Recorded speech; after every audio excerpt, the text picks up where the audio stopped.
Dajjal lahir dari seorang ayah dan ibu keturunan Yahuza, Yahudi, yang 31 tahun tidak dikaruniai anak.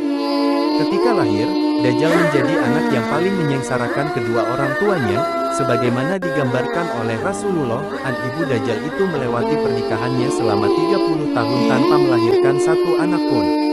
Kemudian lahirlah dari mereka seorang anak laki-laki yang buta sebelah matanya. Ia menjadi orang yang paling berbahaya dan paling sedikit manfaatnya, bagi kedua orang tuanya dan bagi umat manusia.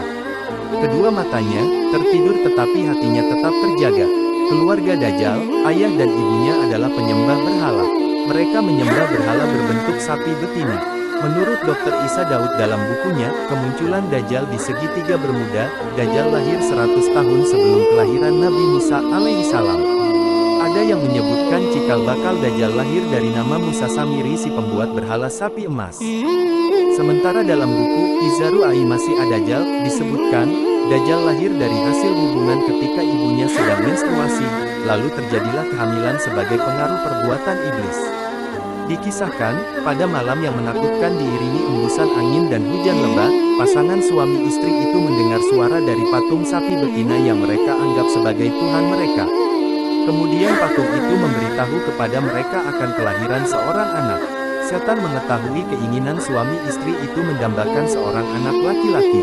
Karena itu setan memperdaya berhala itu seakan-akan memberi karunia anak dan meminta korban-korban sesembahan.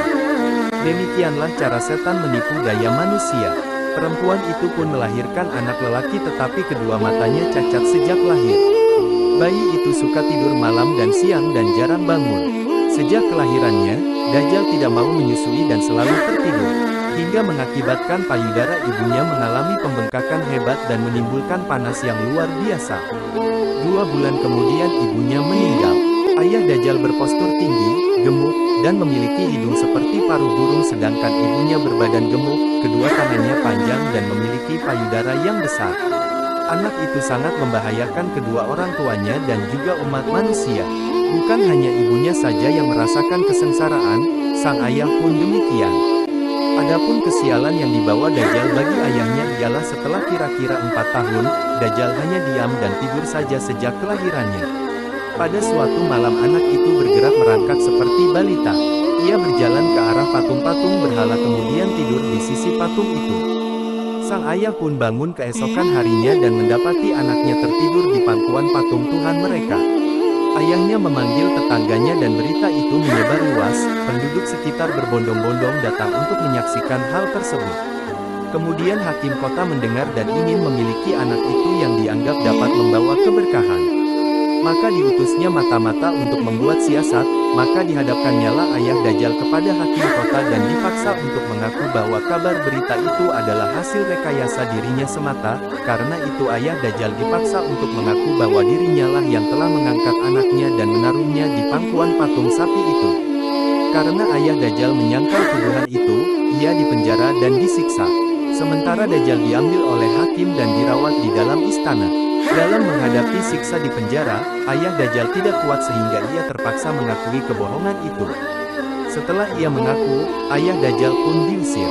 Maka tinggallah ia sebatang kara karena ulah anaknya itu.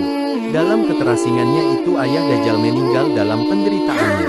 Setelah berada di dalam istana selama kira-kira 1 tahun 1 bulan, negeri Samiri dilanda bencana dahsyat. Allah Ta'ala memusnahkan negeri itu karena perbuatan penduduknya menyembah berhala dan maksiat yang melampaui batas. Kemudian Allah memerintahkan Jibril menyelamatkan anak itu dan membawanya ke sebuah pulau terpencil yang terletak di tengah-tengah lautan luas yang disebut Laut Yaman. Pulau yang didiami Dajjal ini dikenal dengan nama Jazirah, Aks-Suban Ar-Rahib wa Akdaba Al-Halba, yakni sebuah pulau yang terdapat ular mengerikan dan hewan berbulu tebal. Hewan melata yang berbulu lebat inilah yang menjaganya selama Dajjal mendiami pulau itu. Hewan ini disebut sebagai Al-Jassasah yang bisa berbicara layaknya manusia. Pulau itu berukuran kecil, bagaikan tumpukan bebatuan. Pulau itu terpisah dari gugusan pulau-pulau yang banyak jumlahnya. Dajjal sepanjang hari sepanjang tahun selalu tidur layaknya penghuni gua. Sekian kisah asal-usul sejarah Dajjal. Assalamualaikum warahmatullahi wabarakatuh.